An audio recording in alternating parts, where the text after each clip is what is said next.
할렐루야. 네, 오늘도 이 새벽에 하나님 앞에 나오신 여러분들 환영하고 축복합니다. 오늘도 주님의 평화가 여러분 심령 가득히 임하기를 간절히 바랍니다. 자, 신명기 8장은 이제 이스라엘이 40년 동안 걸어온 광야의 삶을 회상하면서 주님의 은혜에 감사하고 있는 그런 내용입니다. 너희가 어찌든지 살기 위해서는 여호와의 명령을 굳게 붙들어야 될 것이고, 그리고 그 하나님의 은혜를 잊지 말라고. 너희가 풍요한 가나안 땅에 들어가서도 절대로 여호와를 잊지 말라. 그리하여야 너희가 거기서 영원히 살 것이다 라고 계속해서 강조하고 있습니다. 특별히 오늘 본문에 많이 반복되는 말씀은 하나님이 너를 낮추시며 너를 시험하셨다는 것입니다. 자, 우리 2절 말씀, 3절 말씀을 합니다. 2절과 3절입니다. 시작. 내 하나님 여호와께서 이 40년 동안에 내게 광야 길을 걷게 하신 것을 기억하라. 이는 너를 낮추시며 너를 시험하사 내 마음이 어떠한지 그 명령을 지키는지 지키지 않는지 알려 하심이라. 너를 낮추시며 너를 줄이게 하시며 또 너도 알지 못하며 내 조상들도 알지 못하던 만나를 내게 먹이신 것은 사람이 떡으로만 사는 것이 아니요 여호와의 입에서 나오는 모든 말씀으로 사는 줄을 내가 알게 하려 하심이니라. 아멘. 그랬습니다. 자, 오늘 2절과 3절이 아마 가장 중요한 말씀인데 40년 동안 너희들을 하여금 광야 길을 걷게 하신 것을 기억하라. 그 뭔 의미입니까? 너희들이 왜 한 달이면 갈 수 있는 길을 왜 38년 동안 40년 동안 이렇게 돌아서 오게 하신 이유가 어디 있느냐? 2절에 보니까 그 이유는 너를 낮추시고자 하는 것이다. 너를 낮추신다. 사실 이스라엘은 목이 곱고 교만한 백성입니다. 그들은 광야에서도 수없이 불평하고 하나님을 원망합니다. 그래서 하나님은 그들을 낮추시기를 원했다. 그러니까 겸손케 하는 것입니다. 왜? 그 백성이 이제 가나안 땅에 들어가서 하나님의 백성으로 살기 위해서는 그들은 여호와의 말씀에 겸손히 순종해야 됩니다. 그러나 그들은 그러지를 못했습니다.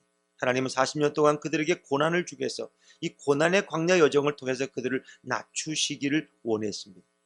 그래서 성경은 우리에게 늘 겸손을 요구하는 것입니다. 하나님은 어떤 사람에게 은혜를 줍니까? 겸손한 자에게 은혜를 줘요. 하나님은 어떤 사람을 배척하십니까? 교만한 자를 배척하시는 거예요. 가장 위대한 겸손의 모습을 성경은 보여주십니다. 그 누구입니까? 바로 하나님께서 인간의 몸을 입고 이 땅에 오신 성탄은 제일 큰 겸손을 우리에게 보여주고 있습니다. 이보다 더 위대한 겸손, 이보다 더 놀라운 겸손이 어디 있습니까?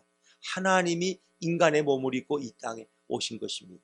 그 하늘의 모든 영광을 다 포기하고 내려오신 것입니다. 그것이 최고의 겸손입니다. 우리가 이렇게 제3세계 같은데 또 이렇게 우리보다 좀 경제적으로 어려운 지역이 있습니다. 뭐 캄보디아라든가 또 이런 인도라든가 또 아프리카 같은데 가면 우리가 느끼는 게 뭐예요? 우리 삶이 굉장히 불편하다는 거예요. 어디에 가도 공중 화장실을 가도 이게 이렇게 깨끗하지가 않습니다. 호텔을 들어가도 우리 한국의 호텔처럼 깨끗하지가 않습니다. 저는 전에 인도에 이렇게 청년들과 함께 갔을 때 기억이 생생합니다. 이건 뭐 향을 피우니까 향 냄새에다가 이 화장실을 청소를 안 해가지고 때가 찌들어 있고 자고 나면은 옆에 바퀴벌레가 지나다니고 이 참 견디기 어려워요. 그것이 뭐 선교하러 가서 다른 것도 힘들겠지만 그것이 참 생활이 힘들다는 거예요. 여러분 그걸 보면서 정말 하나님은 그 영광된 그 하늘의 보좌에 계시던 그 예수님께서 인간의 누추한 몸을 입고 이 땅에 오셔서 인간들과 동일하게 살아가는 것이 얼마나 힘들고 어려운 희생이신가. 그래서 우리는 예수님에게서 겸손을 배우는 거예요. 겸손. 하나님 오늘도 우리에게 겸손을 말씀하고 있는 거예요. 우리 그리스도인들은 겸손하지 않으면 주님의 은혜를 받을 수가 없습니다. 우리가 겸손하지 않으면 예수님을 믿고 예수님을 우리의 주인으로 우리의 왕으로 고백할 수가 없는 거예요. 첫째도 겸손이고 두 번째도 겸손이고 세 번째도 겸손이고. 그래서 이스라엘 백성을 낮추기 위해서 우리에게 주시는 게 뭐예요? 사랑의 매를 때리시는 거예요. 고난의 가시밭길을 걸어가게 하시는 거예요. 그래서 그로 하여금 낮아지게 만드는 거예요. 낮아지게. 그가 아무리 좋은 학벌을 가지고 있고 과거에 아무리 이런 삶을 살았으면 무엇입니까? 하나님 그를 낮추려는 거예요. 그래서 모세를 어디로 이끌어요? 미디안 광야로 이끄는 거예요.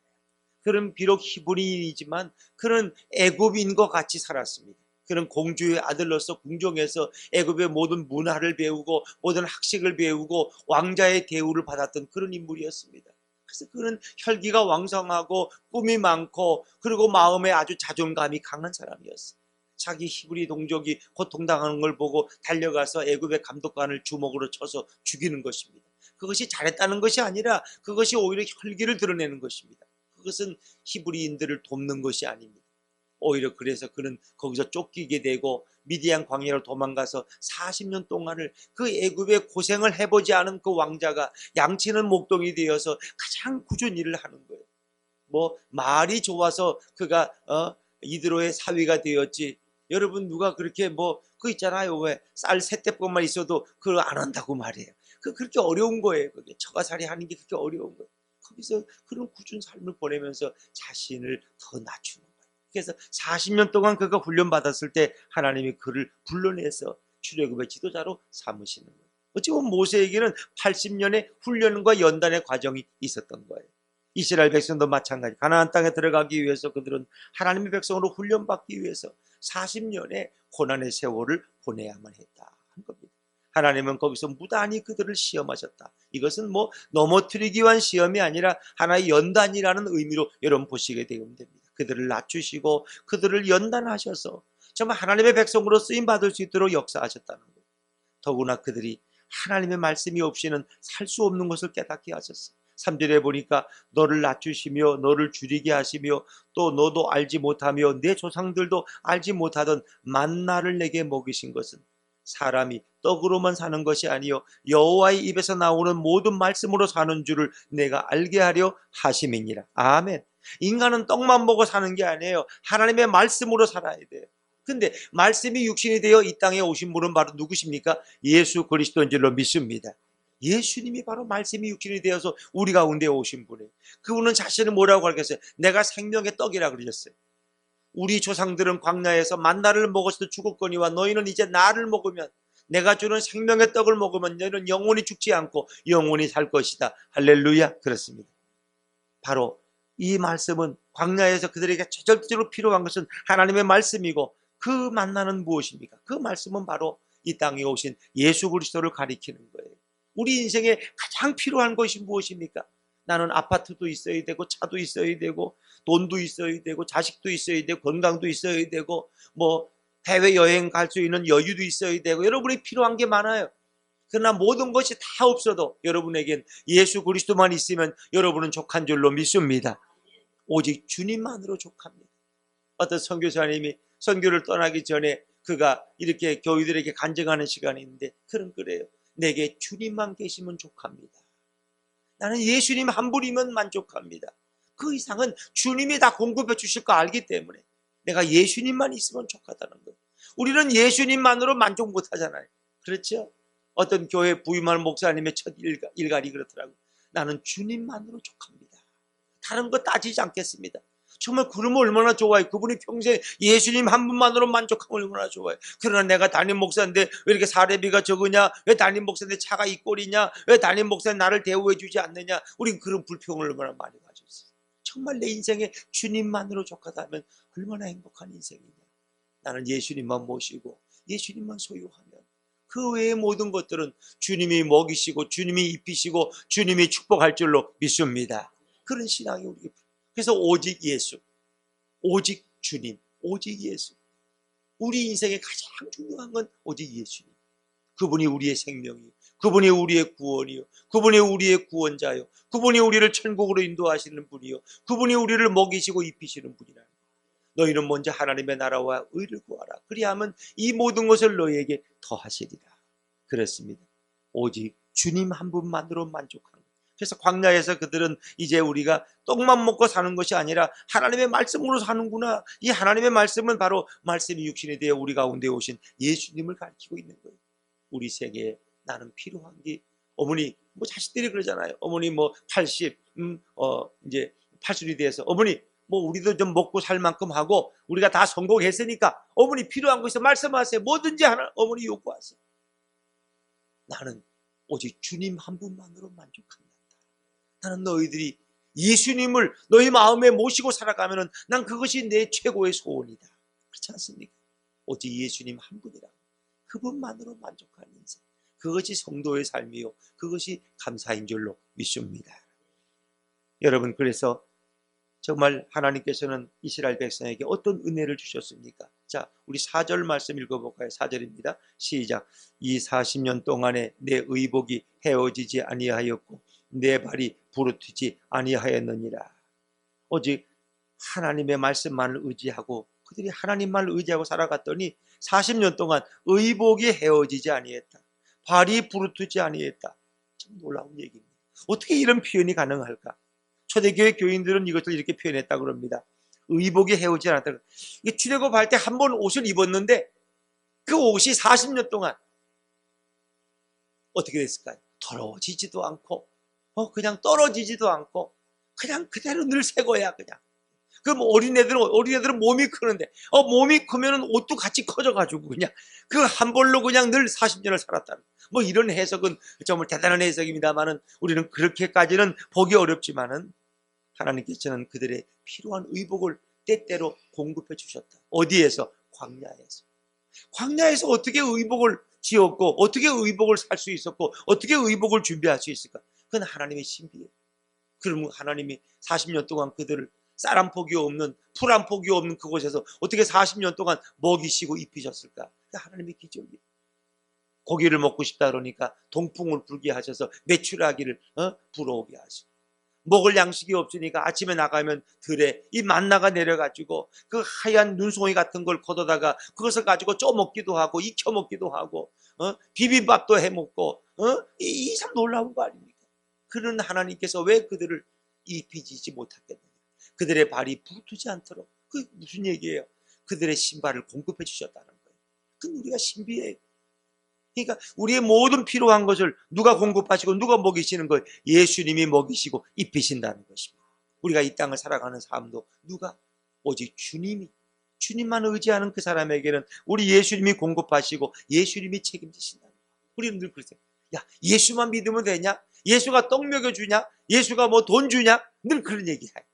야, 너는 또 올 교회 가서 일을 해야지 먹고 살지. 너 예수만 믿으면 예수가 책임지냐 너를? 여러분, 예수님이 책임지는 줄로 믿습니다.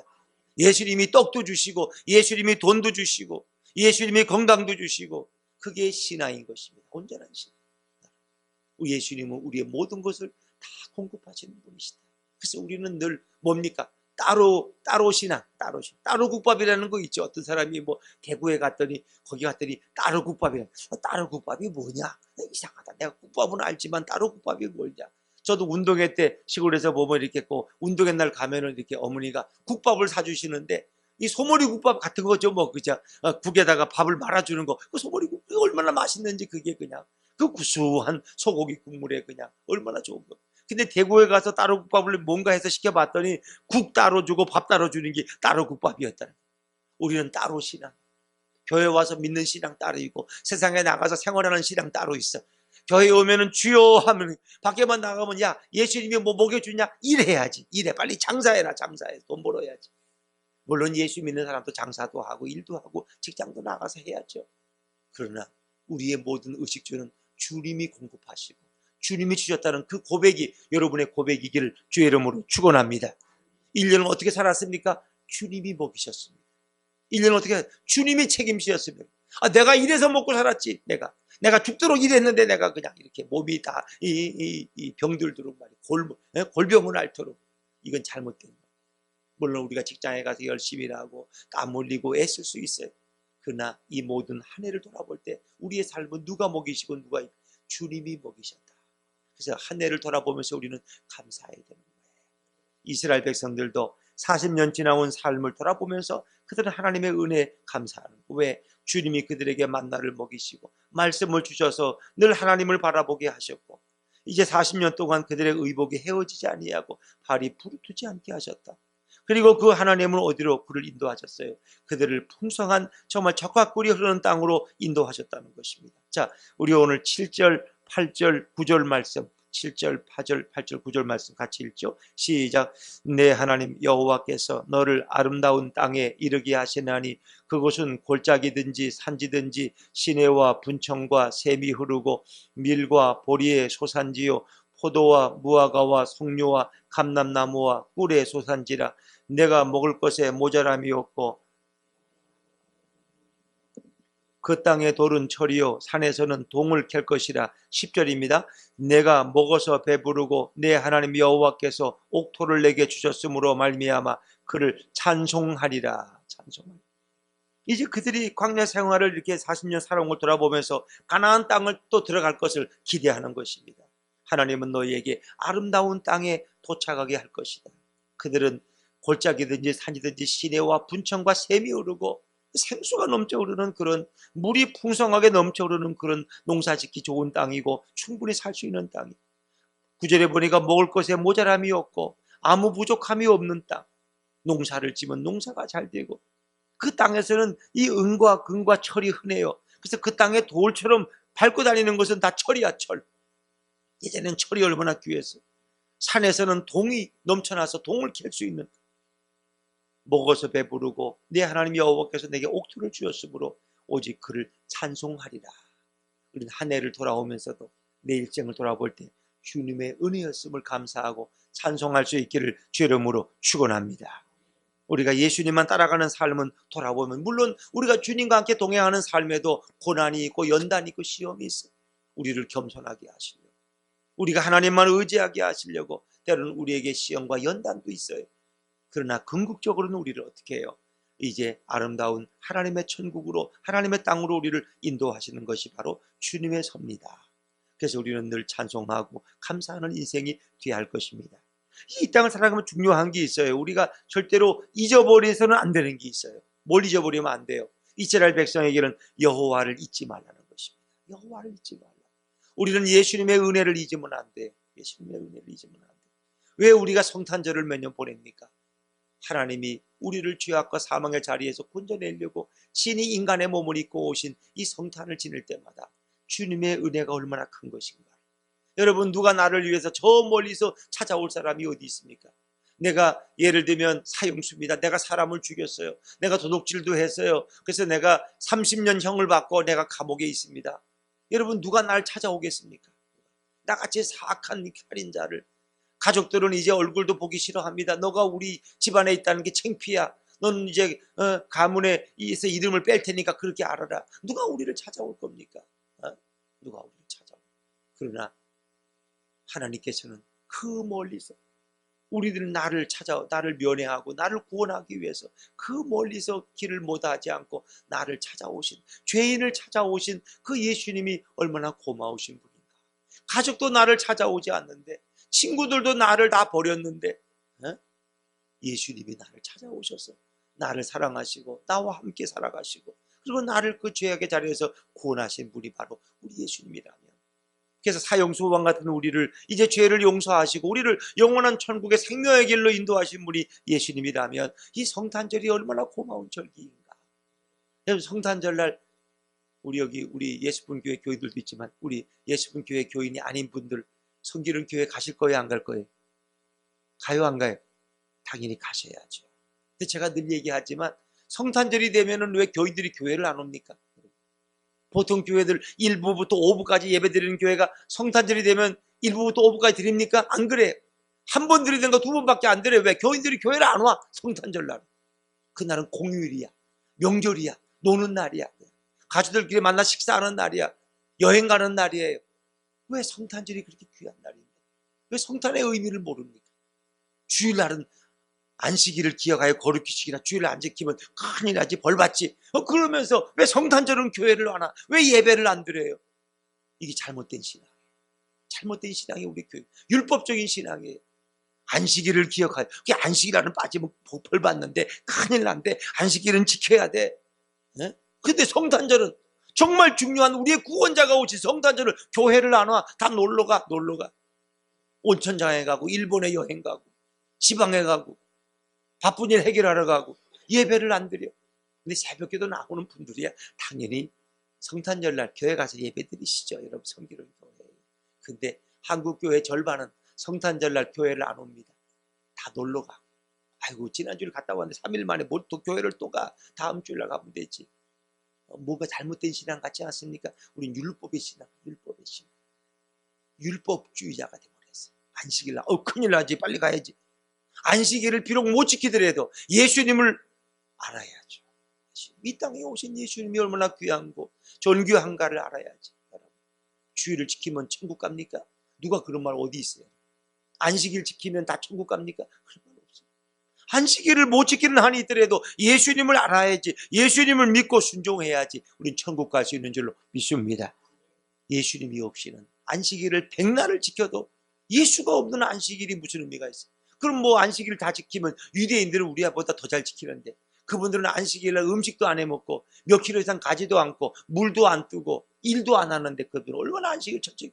유대인들이 천국 갔습니까? 유대인들 천국 못 가요. 왜? 그들에겐 예수가 없어요. 예수를 모르기 때문에.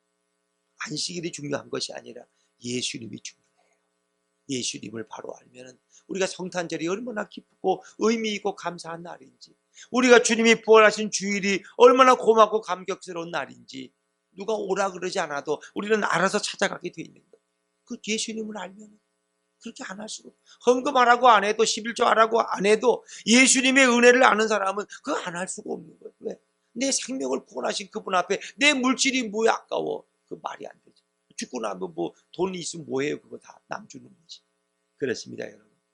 우리는 주님을 아는 것이 더 중요하다. 그래서 하나님을 잊어버리지 않도록 우리는 삼가라. 우리는 예수님을 잊어버리면 안 돼요. 예수님을 잊어버리면.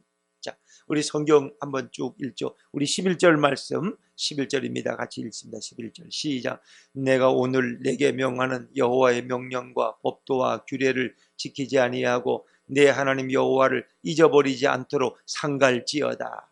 하나님을 잊지 말라. 예수님의 은혜를 잊지 말라는 것입니다. 또 우리 좀 더 나아가서 14절 말씀 14절입니다. 14절 시작. 내 마음이 교만하여 내 하나님 여호와를 잊어버릴까 염려하노라. 여호와는 너를 애굽 땅 종되었던 집에서 이끌어 내시고. 내 마음이 교만해서 그 가나안 땅에 들어가서 아름다운 집을 짓고 풍요하게 부자처럼 부족하고 살아갈 때 우리가 제일 위험한 게 뭐예요? 마음이 교만해져서 하나님을 잊어버릴까. 우리가 세례받고 처음 교회 나왔을 때는 누가 예수님 얘기만 하면 눈물이 나고 내 그 더럽고 추악한 죄를 그분이 다 해결해 주셨대. 내 대신 채찍에 맞으시고 십자가에 죽으셨대. 말씀만 들으면 눈물이 나. 그러나 신앙생활 10년 20년 하다 보면 예수 얘기를 해도 덤덤하고 예수가 나하고 무슨 상관이 있는지, 빨리 올해 내가 지금 안수집사가 될 건가 못 될 건가, 내년에는 장로가 될 건가 못 될 건가, 이게 관심이에요. 관심. 예수는 없어. 예수는 없어. 빨리 이 교회에서 내가 장로가 되고 이 교회에서 내가 안수집사가 되고 이 교회에서 내가 권사가 빨리 되는데 왜 빨리 권사를 안 시켜주지? 이 교인들이 사람을 볼 줄 몰라. 우리 교인들은. 여러분 이런 생각에 빠져있다. 예수하고 뭔 상관이 있어? 예수님을 잊어버리면 그 모든 것이 아무 필요가 없다. 아무 필요가 없다. 자, 우리 18절 말씀 18절입니다. 시작. 내 하나님 여호와를 기억하라. 그가 내게 재물 얻을 능력을 주셨습니다. 이같이 하심은 내 조상들에게 맹세하신 언약을 오늘과 같이 이루려 하심이니라. 아멘. 여호와를 기억하라. 예수님을 마음속 깊이 기억하고 늘 그분과 동행하라. 하나님이 재물 얻을 능력을 주셨다면 오늘 우리들의 표현으로 빈다면 예수님이 여러분에게 재물을 얻을 능력을 주시고 재물을 여러분에게 주시고 필요한 물질을 공급하시는 분이 바로 우리 주님이시다. 마지막 결론 19절입니다. 19절 같이 읽죠. 시작. 내가 만일 내 하나님 여호와를 잊어버리고 다른 신들을 따라 그들을 섬기며 그들에게 절하면 내가 너희에게 증거하노니 너희가 반드시 멸망할 것이라. 여호와를 잊어버리면 너희는 반드시 멸망할 것이다. 너희 조상들처럼 너희도 멸망한다는 게 마지막 20절 말씀이죠. 한국교회가 예수님을 잊어버리면 저 중세 교회들처럼 똑같이, 천주교처럼 똑같이 돼요. 중세교회가 오죽해서 망했습니까? 중세교회가 예수는 없고 돈만 있고 건물만 있고 교황만 있는. 한국교회도 그렇습니다. 우리가 예수를 잃어버린 한국교회는 아무리 높은 건물을 세우고 아무리 수십만 수백만 수천만 명이 모여도 거기에는 구원이 없습니다. 하나님은 그 교회를 절대로 사랑하실 수가 없어요. 예수님의 은혜를 잊어버리면 안 되는 거죠.